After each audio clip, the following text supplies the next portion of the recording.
Antes de iniciar a nossa homilia, eu gostaria de estar reforçando aquilo que nós, como membros da comunidade, que participamos de missa no domingo, temos que cumprir nesse tempo de pandemia. O protocolo que está fixado aí. Este protocolo foi firmado entre o bispo e as autoridades do município, as autoridades sanitárias. Eles autorizaram a abertura das igrejas para as missas, mas colocando critérios, exigências, que são os protocolos que nós temos que cumprir.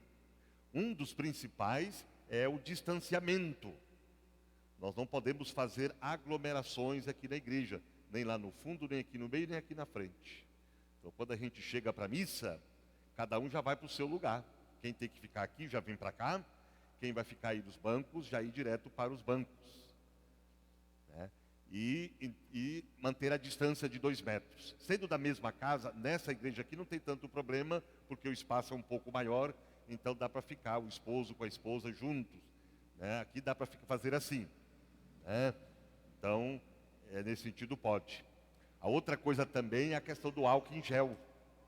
Quem puder trazer da sua casa o vidrinho já traz, senão quando chegar aqui, tem lá, é só colocar. E também não tocar nas imagens e nem na porta do sacrário. E a coleta nós não fazemos, como de costume, na hora das oferendas. Então, temos aí as caixinhas, os cofres. Quando você estiver indo embora, faça a sua coleta. E também a ordem de saída é o seguinte: quem está no fundo são os primeiros que saem. Aí, até chegar aqui na frente. Então, os primeiros que saem é quem está no fundo. Então a gente pede assim a compreensão de todos. É um tempo de compreensão, de paciência, porque às vezes tem pessoas que acham, você está tendo muita exigência, que não sei o quê, é melhor a gente ficar em casa. Tanto faz ficar em casa quanto vir aqui na igreja. Não é tanto faz não. Esse tempo que nós estamos vivendo é extraordinário, não é ordinário. Então não tem essa, tanto faz assistir a missa na televisão quanto vir aqui. Não, está errado quem pensa assim. Porque em casa eu não crio comunidade, eu não crio comunhão. Eu não me encontro com Cristo, como os discípulos encontraram quando estavam reunidos em comunidade. Esse tempo de pandemia é um tempo extraordinário. As missas transmitidas, não é? Outras atividades da igreja que são transmitidas, é um tempo, são situações extraordinárias. Então não é tanto fácil ficar em casa quanto vir aqui. Nós não podemos imaginar isso. Então, e ter o cuidado para a gente não se acomodar. Aquilo que eu já tenho dito, Tem pessoas que estão com medo de vir à igreja, mas não estão com medo de andar por aí, de fazer um monte de coisas. E a igreja é onde oferece menos perigo para nós. Porque a gente procura tomar todos os cuidados, essa coisa toda, Então tem muitas pessoas que realmente, talvez por questão dos limites da idade, a questão da doença, ou porque ainda está inseguro, é compreensível que não venha. Mas tem muita gente acomodada. Infelizmente, nós vamos ter aí um grande trabalho de reanimação, de reconstrução. Eu faço um pouco assim a comparação daquilo que o povo de Deus viveu quando foi deportado para o exílio.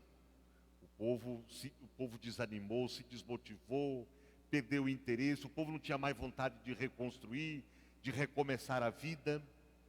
E aí aparecem os profetas para ser um sinal de esperança, para reanimar o povo, para reacender a esperança, para motivá-los para poder caminhar. E é isso que nós vamos ter que fazer.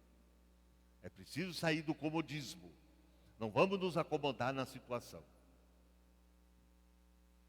A palavra de Deus, neste domingo, nos convida ao seguimento de Cristo, ao seguimento de Jesus, assumindo todas as exigências, todos os riscos e todas as consequências. Seguir Jesus para valer, com coragem, com determinação. Seguir Jesus realmente para o que der e vier, venha o que vier, vamos seguir Jesus Cristo, seguir o seu caminho, nos identificarmos com Ele, com a sua causa, com a sua proposta, com o seu Evangelho. E aí no Evangelho, Jesus anuncia aos discípulos a sua paixão e cruz, e avisa que o caminho dos discípulos é semelhante. Portanto, Jesus avisa aos discípulos de que o caminho da vida verdadeira não passa pelos triunfos e êxitos humanos, mas pelo amor e pelo dom da vida até a morte, se for necessário. Então Jesus diz, olha, nós estamos indo para Jerusalém. Jerusalém é o lugar onde os profetas morreram. Jerusalém é o centro do poder político e religioso do tempo de Jesus. Então Jesus diz, olha, lá vai se dar o confronto final entre o meu projeto, que é um projeto de vida, de justiça, de misericórdia, de libertação, com o projeto das autoridades religiosas e políticas, que é um projeto de exclusão, de violência, de legalismo, de injustiça. Eles vão me matar, mas no terceiro dia eu vou ressuscitar.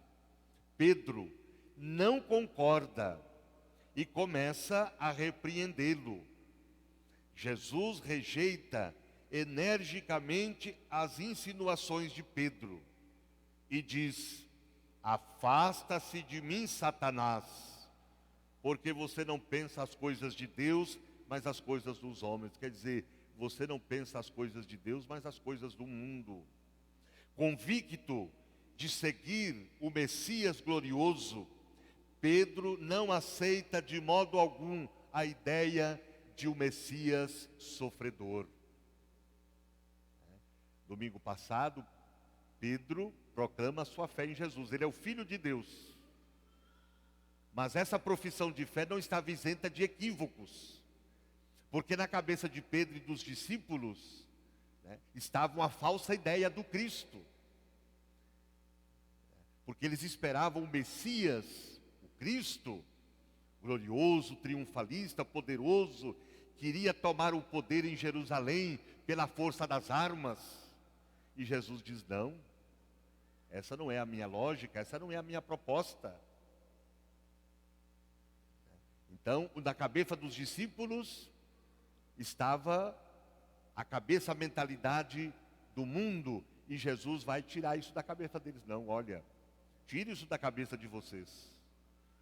Tira essa mentalidade.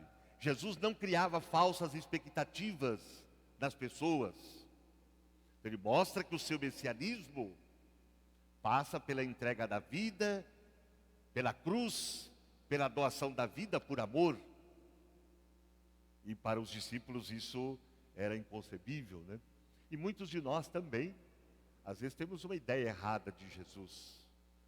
Muitas vezes nós queremos também, ou fabricamos um Jesus à nossa imagem e semelhança. Muitas vezes eu quero um Jesus segundo o meu gosto, os meus gostos, as minhas vontades, com relação à igreja também. Muitos querem uma igreja do seu gosto, que a igreja seja aquilo que eu quero, do jeito que eu quero. E Jesus diz, não, esse não é o caminho. Jesus então vai chamar Pedro de Satanás. Satanás aqui não é uma pessoa, mas são ideias, são atitudes, são posturas. E Jesus então vai dizer, afasta-te de mim, Satanás.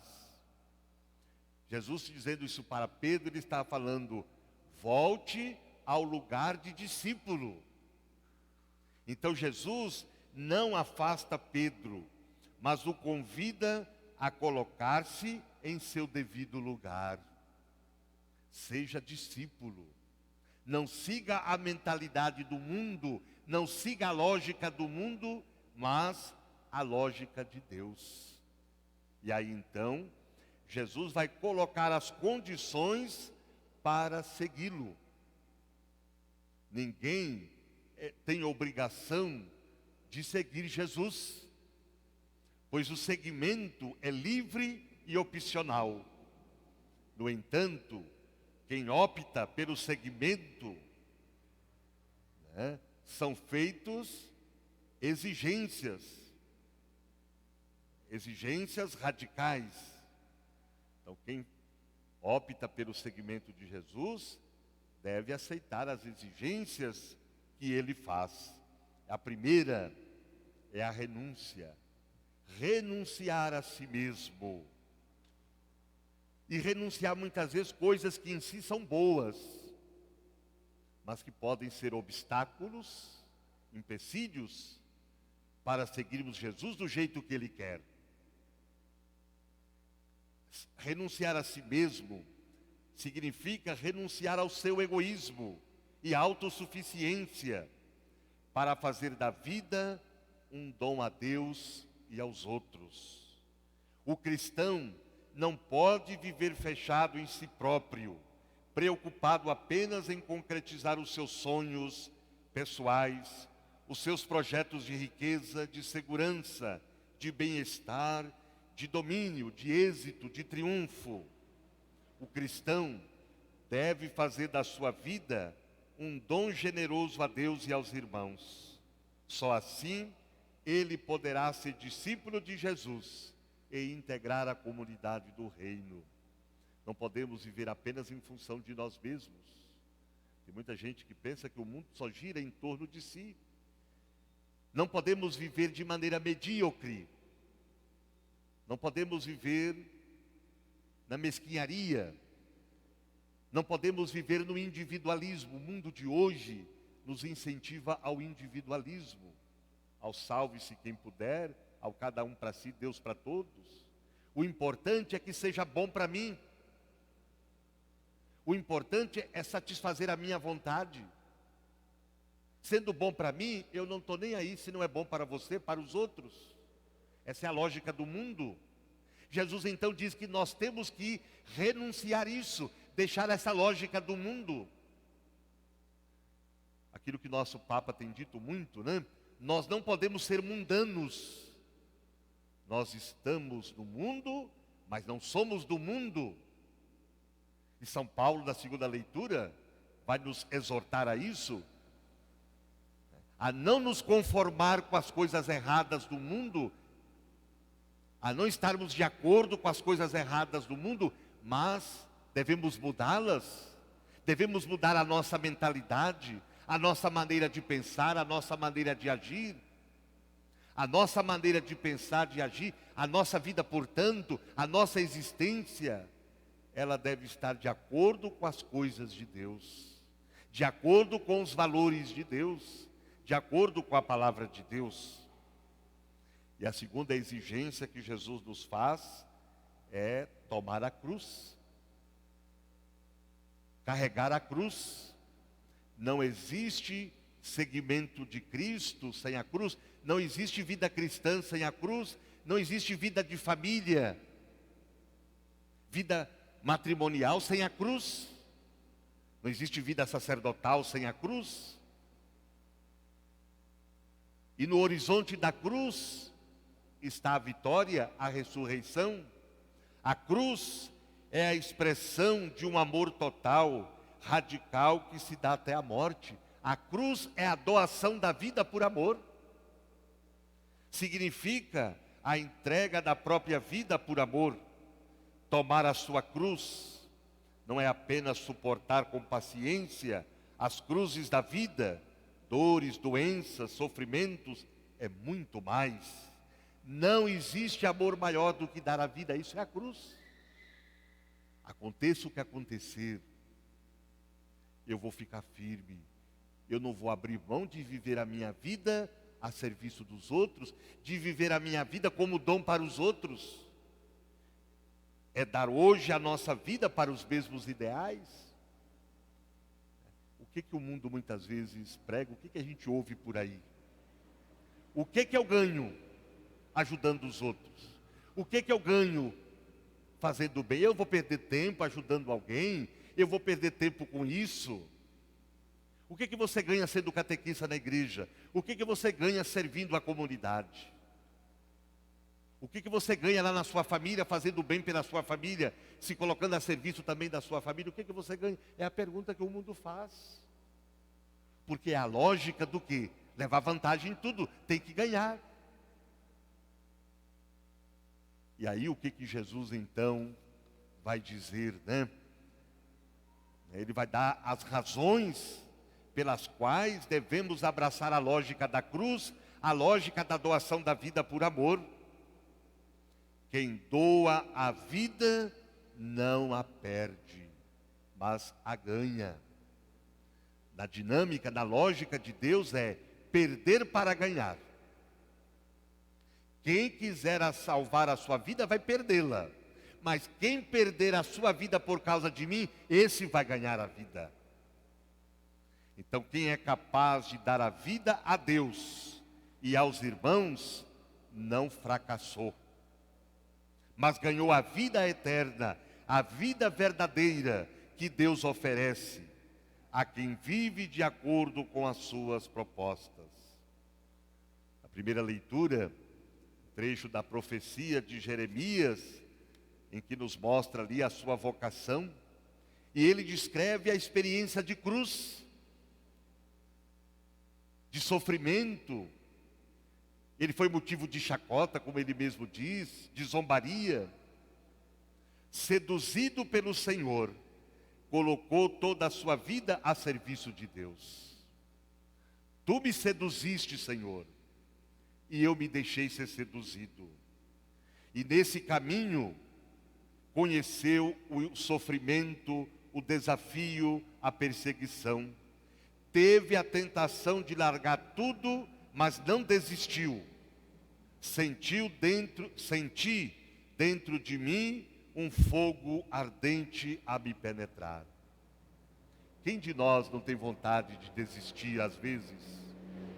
Né? Quem às vezes não tem vontade de desistir da sua família, do seu casamento, da vida de comunidade? Nós também, como ministro ordenado, às vezes temos vontade também de largar tudo. Quem? Diante das decepções, dos sofrimentos, das incompreensões. Essa tentação nós temos, que são as cruzes. E aí então, nós temos que buscar a força, a esperança, a motivação em Deus. Porque Deus não nos abandona. Deus está do nosso lado. Deus, quando nos chama para uma missão, para uma vocação, Ele nos dá a sua graça.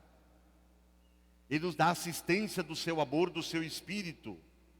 Então o profeta, não é, ele encontra em Deus a força para não desistir. E é em Deus também que nós encontramos a força para não desistir. De continuar vivendo a vida na doação por amor. Continuar vivendo a vida na generosidade. E a recompensa final é a única coisa que nos restará. No encontro final com Deus, receberão a recompensa pelas opções que fizeram. Então no final da vida nós vamos receber a recompensa pelo bem que nós tivermos feito e deixamos de fazer. Pelas opções que tivermos feito ou deixamos de fazer. Cada um receberá de acordo com a sua conduta. A recompensa de acordo com a sua conduta. Então fica claro para nós, pelas leituras, que vale a pena sim viver a vida como dom, viver a vida ajudando, amando, viver a vida na compreensão, viver a vida na comunhão, na solidariedade, viver a vida estendendo sempre a mão para os outros e fazer o bem sem olhar a quem, como nós costumamos dizer. Nós estamos encerrando o mês de agosto, que é o mês vocacional. Todos nós somos vocacionados. Vocacionados à vida, à santidade, vocacionados ao amor, vocacionados para servir, vocacionados para construir o reino de Deus. Todos nós somos chamados, todos nós. Por isso o tema do mês vocacional, né? Amados e chamados por Deus.